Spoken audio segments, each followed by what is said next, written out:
人生唔一定要贏喺起跑線，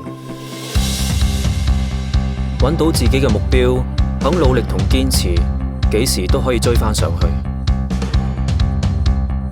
而且我唔係得自己一個，讀完 ERB 課程，我揾到鍾意嘅工，可以將學到嘅發揮喺工作上面。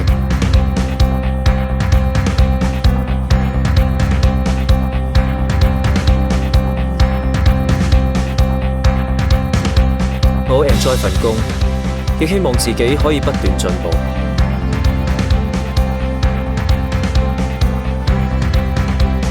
做飲食係辛苦嘅，好彩有班好同事撐我。開心係因為見到客人都食得開心。